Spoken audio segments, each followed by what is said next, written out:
today we'll be releasing 3 barn owls.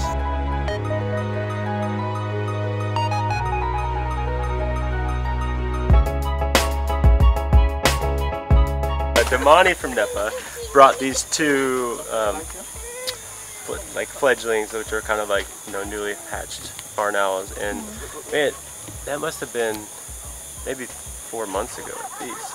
But they were super tiny, so when the owls are born, they only have these soft little down feathers, and they can't fly or anything. That's when I was hand feeding them for a while, and then followed our step process. So it was cool. Damani brought those in. Pretty sure, you know, they were from the same nest, and so we kind of raised them up together, and now they'll be released tonight.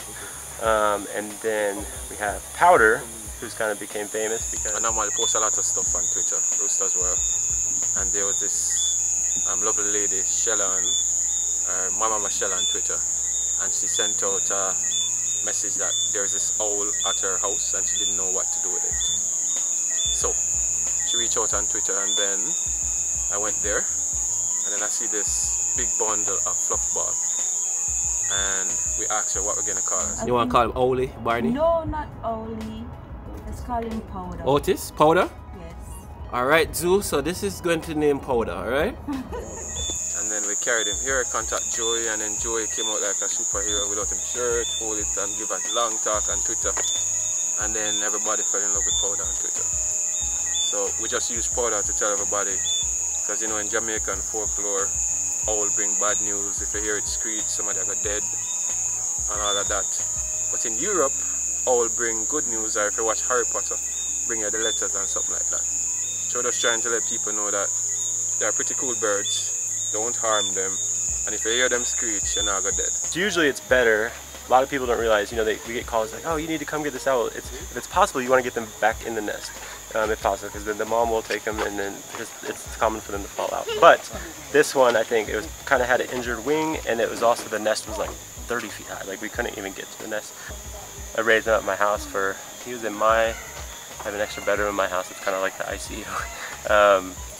He was at my house for probably nearly 3 weeks, you know, getting fed, you know, every 3 hours, usually like starting like 9 o'clock at night, going throughout the night. Just hand feeding him, usually baby chicks and stuff. And then we also do like mice and rodents. And that's what is really cool, is that once these guys are flying around, they're mainly eating rodents, and that's why they're so good for the ecosystem.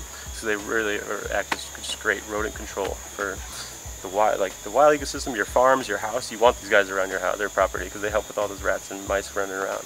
So especially the baby guys like Powder, when they're really young, they can't yet, when they're in the first usually 2-3 weeks, they can't yet digest feathers and bone.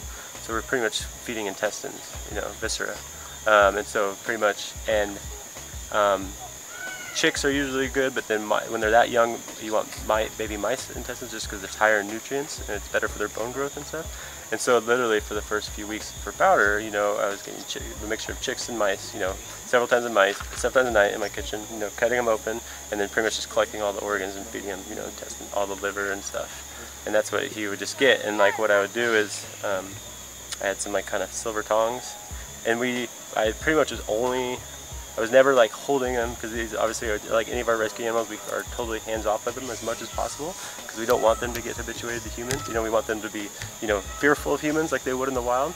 And so when they're young, I have them in a small cage. You know, I don't mess with them all day long. At night, I come in a few times just to feed them from these tongs. Pretty much I get all the intestines in a bowl, use these tongs to kind of put them in their mouth. And usually, like Powder, for instance, he needed help, so what I would do, especially his first week, is I'd wrap him in a towel and then kind of have to almost help feed him, open his mouth and put it in there. And then usually after a week of that, they kind of get the hang of it, and he had it down. So after a week of that, I'd literally just open this little box, and he'd just be sitting there like, you know, like a baby bird almost, and then just sit there and put it in his mouth. And so that I had to do that for probably like 3 weeks. And then once we get him into the next cage, then what we do is usually around, because these guys are nocturnal, so that's when they're hunting at night, and so usually around, you know, before the keepers go home for the day, around 5 p.m. or so, they'll put the mixture, whatever it is that day, chicks or mice, somewhere in their cage for them, because once it gets dark and then everyone's gone, then they come down and get it. And we'll kind of move it around the cage, kind of just keep them guessing, so that they have to it's almost like they're looking for prey, kind of keep that instinct going. We have gone to remove fledgling owls from, I guess to call it the command center of the JDF. owls. We've removed owls from the parish library in Lioneltown, in the roof, National Works Agency, schools. Norman Manley High School tends to yearly have owls. There's an area that they seem to keep getting into. We recommend that you call National Environment and Planning Agency, and we can best advise. And sometimes it's just a little advice, because if they're fledglings, they may be big enough to fly, and they're just learning to fly. So you don't need to really interfere with them if they're not under direct threat from like a pet, like a dog or a cat. If they've become misplaced, by evening they might just take off and find a nice perch. The parents are still in the area and still taking care of them, even when they're fully feathered and look like adults. And that's what would happen naturally in the wild.